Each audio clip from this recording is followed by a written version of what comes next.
En el año del triunfo de la revolución, su principal líder manifestó que en ella se sintetizaba una aspiración de justicia social dentro de la más plena libertad y el más absoluto respeto a los derechos humanos.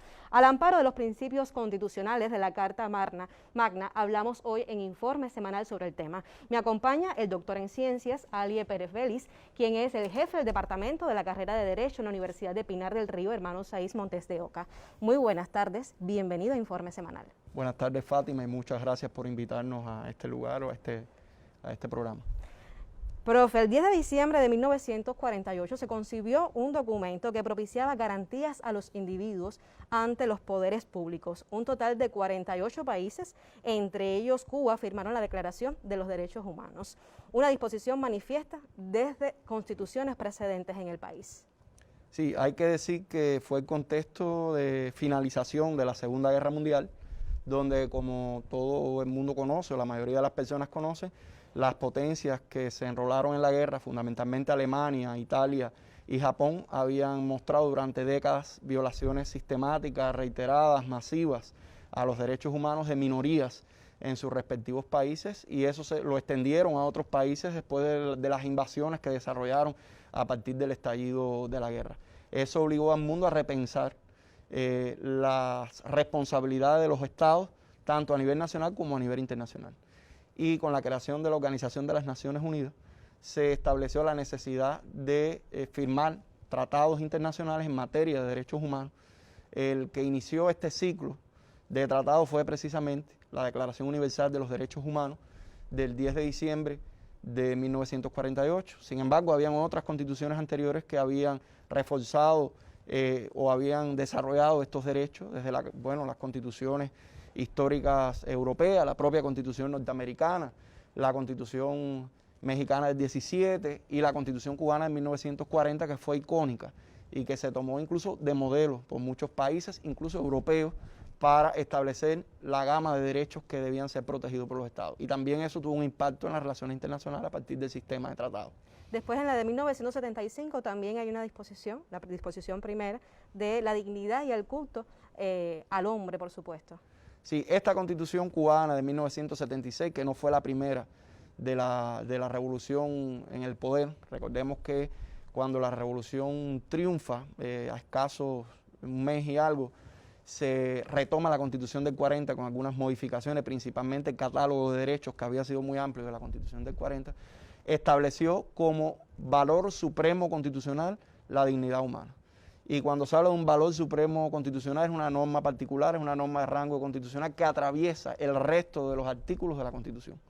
Entonces, profe, ¿qué preceptos y principios quedan recogidos en la Carta Magna aprobada en el 2019 que evidencian el lugar protagónico que ocupan los derechos humanos en la protección de la ciudadanía? Bueno, hay que decir que la Carta Magna o la Constitución de 2019 retoma valores y principios supremos constitucionales que habían existido a lo largo de todo el constitucionalismo cubano, incluso desde el constitucionalismo mambí, como la soberanía, la independencia, también la igualdad de los hombres, que ya se habían consagrado incluso en las primeras constituciones republicanas, pero reaparece algunos que habían sido, pudiéramos decir, diluidos en normas ordinarias, aquí con rango constitucional, y otros se incorporan partiendo del principio de progresividad de los derechos humanos, como por ejemplo la protección de datos personales, como por ejemplo el debido proceso, ya entendido no solo en materia penal, sino en todos los ámbitos procesales, ¿sí?, de impartición de justicia, en ámbito administrativo o en ámbito civil, para dar plenas garantías al hombre, es decir, no quedarnos solo en los derechos, sino en las garantías también que son necesarias para poder instrumentar esos derechos, para que los derechos no se conviertan en letras muertas, como no solo en Cuba, sino en muchos países ha ocurrido en su historia constitucional, que las constituciones consagran derechos, pudiéramos decir, muy lindos desde el punto de vista de su redacción, pero no se pueden instrumentar, y las garantías lo que hacen es instrumentar o permitir vías efectivas para instrumentar esos derechos que quedan consagrados en las constituciones. Derivada de la aprobación de la Constitución de la República del 2019, a la cual usted está haciendo referencia, se ha emanado, ¿no?, todo un proceso de reforma y que abarca varias leyes. En ese sentido, ¿cuáles son hoy esas leyes que buscan con intencionalidad la protección de la ciudadanía? Bueno, Hay que decir que la propia Constitución de 2019 significó, por todas las instituciones de derecho constitucional que incorpora y por la amplia gama de derechos que incorporan, desde el artículo 40 de la propia Constitución hasta 60 artículos dedicados a este tema, además de las garantías, más de 300 disposiciones jurídicas de rango superior y otra cantidad inmensa de inferior rango requirieron ser modificadas o están siendo modificadas en el país. Hay 4 que ya fueron aprobadas por la Asamblea Nacional: la Ley de Procesos Penales, para consagrar de manera, pudiéramos decir, más plena ese derecho al debido proceso en materia penal; la Ley de Procesos Administrativos, muy revolucionaria, muy interesante, todas se van a aplicar a partir de enero, es decir, hay un reto para los tribunales, para los abogados, para los fiscales, para el MININ, para los instructores penales a partir de enero, porque, por ejemplo, tomarle la declaración a un detenido ahora requiere de la presencia de un abogado delante, como ya se ha consagrado en muchos tratados internacionales y como es también usual en el desarrollo del constitucionalismo contemporáneo, y esto implica que el abogado tiene que estar ahí presto. Es decir, a veces no es solo, la gente piensa, no, la voluntad de, por ejemplo, de las autoridades, no, y la disponibilidad de abogados para que estén presentes en el acto de toma de declaración de ese detenido. Está también el Código de los Procesos, que incluye varios tipos de procesos, incluye el proceso de familia y la ley de tribunales. Y ahora estamos inmersos en el proyecto de Código de las Familias. Pero sobre ese tema le propongo a dialogar en el segundo momento de entrevista. Ahora vamos a hacer una pausa, pues nuestra colega Alina Cabrera Domínguez ya se encuentra lista con otras aristas del tema a propósito hoy del Día de los Derechos Humanos. Buenas tardes. Este 10 de diciembre amanecí pensando en Benita Machín, una pinareña que con 73 años y maestra de profesión se convirtió en alumna. A ella la conocí en el año 2020 mientras me contaba cómo encontró amigos, enseñanzas, consejos y sobre todo atención al integrarse a la Cátedra del Adulto Mayor en la provincia de Pinar del Río. Pero Benita no es un caso aislado. Otros estudiantes que rebasan los 60 años de edad son muestra fehaciente del interés del Estado en garantizar la posibilidad de estudio en cualquier etapa de la vida, de acuerdo a las aptitudes, exigencias sociales y las necesidades del desarrollo económico-social del país, asunto refrendado en el artículo 73 de la Constitución de la República de Cuba. Pensar en Benita, entonces, es reafirmar que aquí el derecho a la educación no tiene distingos, y es que el Estado reconoce y garantiza a la persona el goce y el ejercicio irrenunciable, universal e interdependiente de los derechos humanos, en correspondencia con los principios de progresividad, igualdad y no discriminación. Su respeto y garantía es de obligatorio cumplimiento para todos. Así lo estipula la Constitución en su artículo 41. Sin embargo, en no pocos escenarios, Cuba es acusada por el gobierno de los Estados Unidos de violar los derechos de más de 11 millones de personas. Lo contradictorio está en que justamente el país que nos acusa limita el pleno disfrute de ellos. ¿Por qué? ¿Qué cosa es el bloqueo, sino la más flagrante violación de los derechos humanos? El tema tiene mucha tela por donde cortar. No obstante, yo lo invito a reflexionar conmigo. Mire, Benita, con sus más de 70 años, tiene derecho a superarse. Su hijo o la mía tienen educación garantizada, pero más allá de eso, viven en una sociedad donde la tranquilidad ciudadana es un derecho conquistado. Usted tiene acceso a la información, a la cultura, a un empleo digno, a la seguridad y a la asistencia social, a caminar por las calles, a respirar sin miedo, a vivir sin sustos. Hoy amanecí pensando en Benita y en lo feliz que me hace vivir en Cuba. Y hasta aquí nuestro comentario de hoy. Muy buenas tardes.